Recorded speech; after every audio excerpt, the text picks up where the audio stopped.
ना दोस्ती ना प्यार, ओनली टाइम पास। लड़की भी हमेशा की तरह उस दिन 1 घंटा लेट थी। उसने घड़ी में देखा 11:15। अचानक से चौंक गई। फटाफट उसने रिक्शे वाले को आवाज़ दिया, चलो सेंट्रल ऑफिस। रिक्शे वाले ने कहा, 20 रुपये लेंगे। अरे चलिए चाचा, 30 रुपये देंगे, लड़की ने जल्लाद भरे लहजे में कहा। रिक्शे वाले ने रिक्शा आगे बढ़ाया। लड़की ने हाथों को अपने बालों में घुमाया और मुंह से धीमी आवाज में बुदबुदाई, उफ, ये छोटी बाल भी ठीक से नहीं झाड़ सकती। फिर तो मन में विचारों का महासंग्राम शुरू हो गया। कुछ नहीं आता इस छोटी नाम की बच्ची को, पता नहीं खुद को क्या समझती है। दिन भर हॉस्टल की छत पर बैठकर सेल्फियां लेगी और अपने ना जाने किस भाइयों से रात भर चैटिंग करेगी। एक काम ठीक से नहीं कर सकती। हाय माँ, तुम कितनी अच्छी हो, बिना कहे बाल झाड़ देती थी। उफ, आज मेरे हाथ की सड़ेली सी सब्जी। यहाँ गाय भैंस भी न खाए ऐसी सब्जी। लेकिन मैं भी कौन सी ठीक हूँ, आज तक अच्छे से खुद का बाल नहीं झाड़ सकती, 2 चोटियाँ नहीं निकाल सकती। हे भगवान, इस सोच विचार के बाद अचानक से उसकी सामने नजर गई। लड़की की चेतना वापस लौटी। सामने वही चिर परिचित आवाज। लड़की ने रिक्शा रुकवा दिया। रिक्शे वाले ने ब्रेक मारा। लड़की उस आवाज की तरफ देखकर मुस्कुराई। क्यों, अब पीछा भी करने लगे हो क्या? ए मोटी चुप, पीछा नहीं करते हम किसी का, आया समझ में? दया आई है तुम्हारे मासूम से चेहरे को देखकर। इतनी गर्मी में यहाँ से वहाँ दौड़ रही हो और जानता हूँ 4 घंटा लाइन में खड़ी होने के बाद भी तुमसे कुछ नहीं होगा। सोचे कुछ मदद कर दे, ऐसा वैसा ना समझना, लड़के ने झल्लाट भरे लहजे में कहा। लड़की की मुस्कान तुरंत हंसी में बदल गई। अच्छा चलो, तुम कितना तेज सीरियस हो जाते हो उल्लू, लड़की ने माफी मांगने के अंदाज में कहा। चलो अब क्या घूर रहे हो, लड़की ने रिक्शे वाले को पैसे दिए और बाइक पर बैठते हुए कहा। हाँ, लेकिन इसमें कोई शक नहीं कि तुम बहुत खड़ूस हो। फेसबुक पर मैसेज नहीं कर सकते कि मैं आ रहा हूँ? नेहा, तुम यहाँ वेट करना। चुप कर मोटी, अपना नंबर तो दे नहीं सकती? पता नहीं खुद को मोनालिसा की मौसी समझती हो। अरे क्या जरूरी है कि एक लड़का एक लड़की के नंबर उसे प्रपोज करने के लिए या परेशान करने के लिए ही मांगेगा?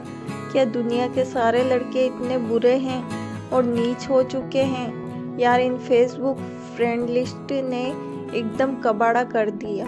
पहले ही कहा कि सबको अनफ्रेंड करो। फेसबुक से तुम मानती नहीं हो। तुम बताओ, क्या तुम्हें लगता है कि मैं तुम्हारे पीछे पड़ गया हूँ?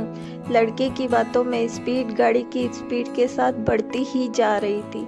लड़की ने उस पर ब्रेक लगाते हुए बड़े आराम से कहा, अरे नहीं प्रभु, आप क्यों पीछे पड़ेंगे मेरा इतना सौभाग्य कहाँ।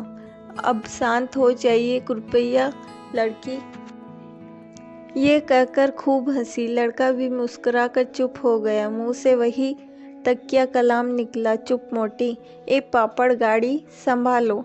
लगता ही नहीं कि गाड़ी तुम चला रहे हो या गाड़ी तुमको चला रही है। इसके बाद एक हंसी का झोंका आया और लड़के ने चिढ़ते हुए 3-4 बेवजह ब्रेक मारा। लड़की ने मुंह बनाकर लड़के की पीठ पर हल्का सा एक मुक्का जमाया और दोनों हंस पड़े। कुछ देर तक गाड़ी चलती रही और कुछ देर तक दोनों चुप रहे, मानो दोनों में से कोई परिचित ना हो, मानो सदियों से दोनों एक दूसरे को ना जानते हो। कहते हैं 1 साल पहले यही लड़की BA फाइनल में थी और यही लड़का MA फाइनल में था।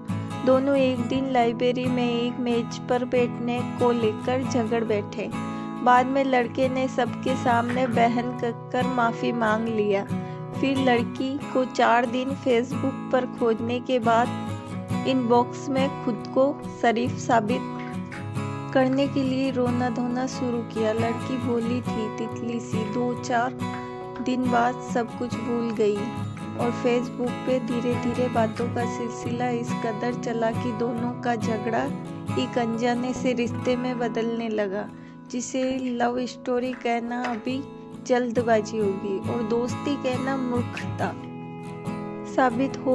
फिर 1 साल तक दोनों इसी तरह किसी न किसी बहाने एक दूसरे से कहीं न कहीं कैंपस में टकरा बैठते, कभी राधा कृष्णा हॉल में या कभी हेल्थ सेंटर की लंबी लाइनों में, कभी विश्वनाथ के मंदिर की गलियारों में। लड़के के दोस्त उसे चिढ़ाते थे, अरे यार चालू टाइप की लड़की है, तुम्हें 1 साल से घुमा रही है पीछे पीछे, कंधा बना रही है, आजकल 1 महीने में ही सब कुछ हो जाता है। लड़की की सहेलियां भी उसे तंज कसती थी। लड़के और लड़की को इन बातों से कोई प्रभाव नहीं पड़ता था, दोनों जी भर के दुश्मन की तरह लड़ते थे। हाँ, लड़के को डार्क कलर के कपड़े अच्छे लगते थे, लड़की को लाइट।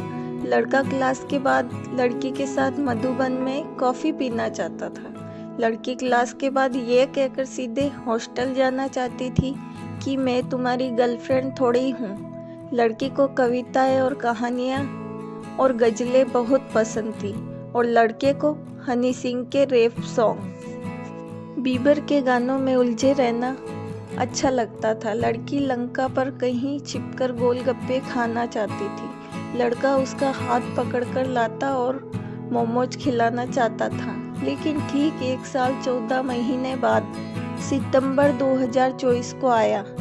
हॉस्टल में shift, fees, central office, library जैसे शब्दों से फुर्सत मिली तो एक नई आफत खड़ी हो गई।